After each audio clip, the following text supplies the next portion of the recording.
International Criminal Court, ICC Prosecutor, Karim Khan has visited the Democratic Republic of Congo, DRC, and issued notice to any warlord, militia leader including the leader of the Congo River Alliance, AFC, that included the M23 rebels, Corneille Nangaa, that the ICC is developing new ways for all parties in the ongoing conflict to partner with DRC and end the war, either by establishing a special court in Congo or through the independent work of the ICC Prosecutor's Office, adding that justice is a right for all, and the President of Congo, Felix Tshisekedi, told the ICC that he has made plans to hold international conference in Kinshasa in April 2025 to find sustainable solutions to the conflict, with ICC calling on any armed group, any armed forces, any allies of armed groups or armed forces that they don't have a blank check, and they must comply with international humanitarian law, which ICC, through the effective application of the law, must show that the life of people in the DRC has equal value as those in all other situations addressed by the ICC. Details of the 2 days visit are presented below as reported as published in the ICC website.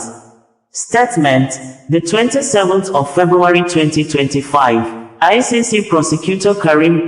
Khan KC concludes visit to the DRC. Effective justice must be at the heart of our response to this crisis. I have concluded my second mission to the Democratic Republic of the Congo, DRC, held from 24 to the 26th of February 2025.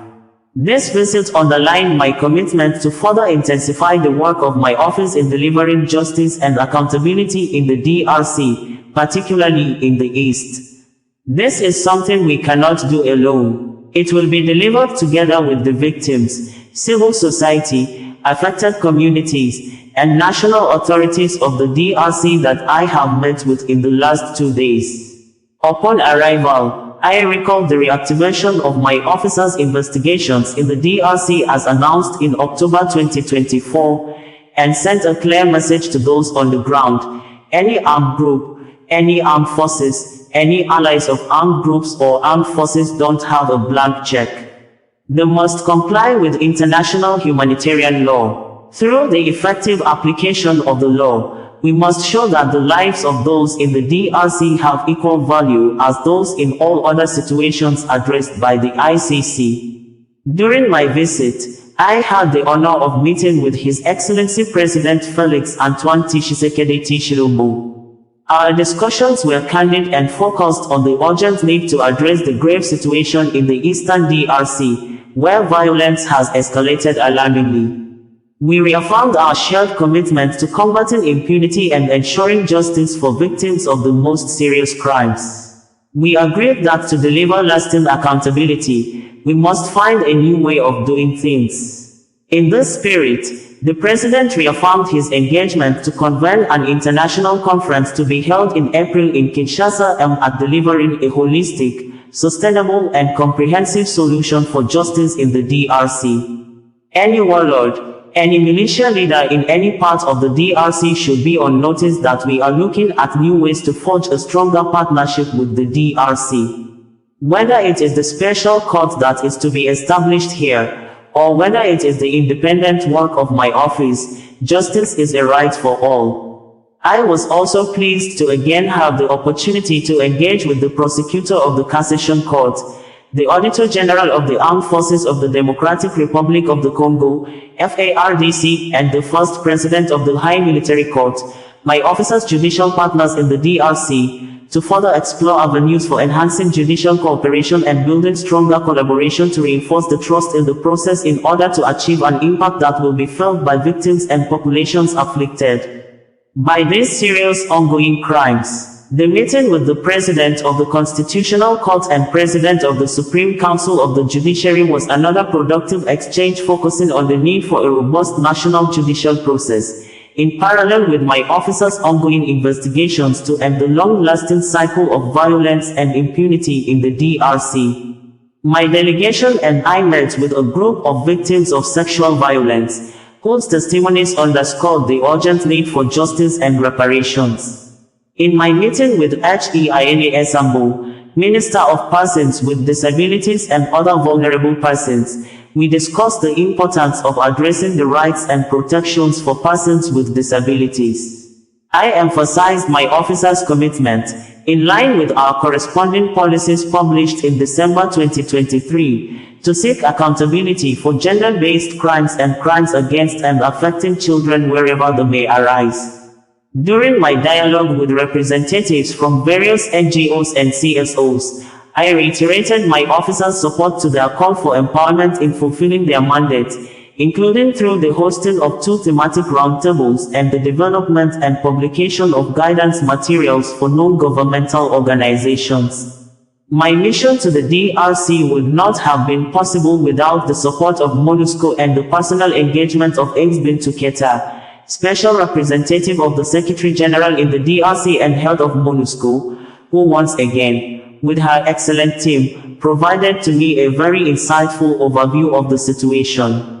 I am also grateful to Professor Taylor Lubanga, Charge de Mission of the Head of the State in charge of the cooperation with the ICC, and to all authorities for the valuable support provided during my stay. As we move forward, my office remains steadfast in its mandate to uphold justice and accountability. We call upon all stakeholders, victims, witnesses, national and international organizations, civil society groups, and state authorities to continue their cooperation and support in our collective pursuit of justice.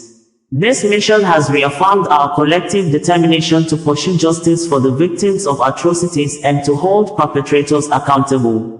I am grateful for the warm welcome and the constructive dialogues that have taken place. Together, through the investigations of my office and through our collective work to establish a firmer basis for domestic action in the DRC, we will now accelerate our work towards a future where justice prevails and the rights of all individuals are upheld.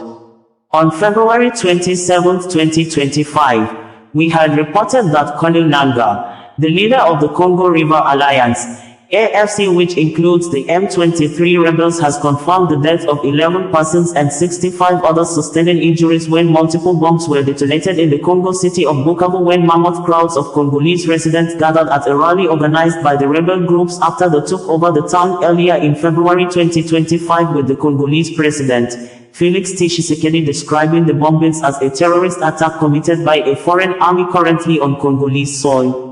We had reported that the M23 rebels have announced the takeover of South Kivu city of Bukavu in the Eastern Democratic Republic of Congo, DRC, and now in control of another major airport in the Kivu region, the Kamumo airport, after the secessionist armed fighters sacked Congolese soldiers and foreign mercenaries. We had reported that the United Nations, UN, says dozens of inmates with more than 150 female prisoners alongside their babies were burnt alive on January 27, 2025 when some detainees at Munzenze prison in Goma set fire on the facility to escape after M23 advanced to take over the city, forcing prison guards to flee and shot dead many inmates. It would be recalled we had reported that, in a bitter reaction to the statement credited to South Africa President Cyril Ramaphosa over the killing of 13 SA soldiers in Goma by M23 rebels, Rwanda President Paul Kagame has talked off over President Ramaphosa's description of Rwanda Defense Force,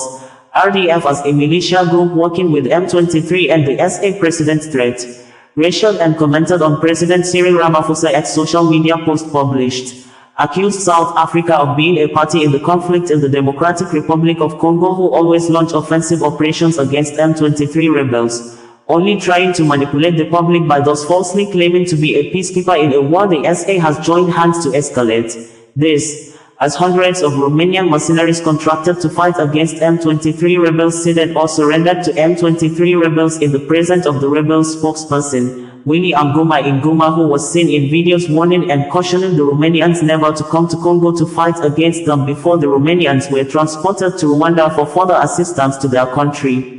We had reported that over 1,200 men of the Armed Forces of Democratic Republic of Congo have ceded or surrendered Goma, the country's largest city, to M23 rebels, with DRC military uniforms flooding the streets after they pulled off the army attires and took refuge at UN peacekeeping military base, leaving South Africa soldiers to continue to fight on. But South African military formation in Congo in a statement denying that its men did not surrender to M23 rebels, insisting that the white flag hoisted by one of his soldiers during heavy gun battle with the rebels was normal military tradition for both sides to cease fire to enable the South Africa troops passage to receive medical supply and as well give room to the M23 rebels the opportunity to rescue their men injured in front of the South Africa military base near Goma Airport. This, as thousands of pro-government protesters attacked and burned some portions of US, French, Kenya, Uganda, Rwanda, and other foreign embassies in Kinshasa.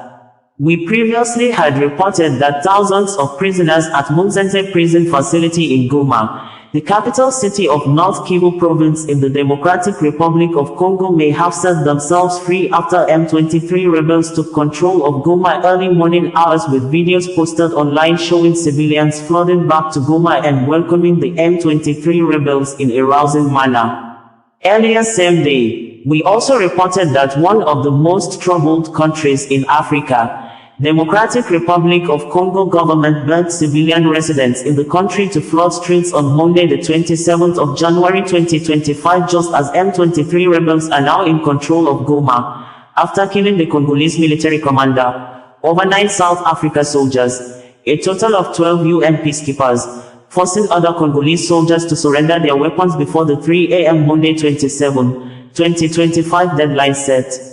We had earlier in January 2025 reported that M23 rebels in the Democratic Republic of Congo early this year advanced and seized the town of Masisi. Same period, the Congolese government sent 172 death row prisoners to executioners, with 102 already confirmed executed, while the government kept mum on the third batch of 70 prisoners, including the May 19, 2024 37 coup plotters who were convicted and sentenced to death in September 2024, just as the country Minister of Justice, Constant Mutamba, threatened journalists with death penalty if they relayed the activities of armed group he described as Rwanda Army and its M23 auxiliaries.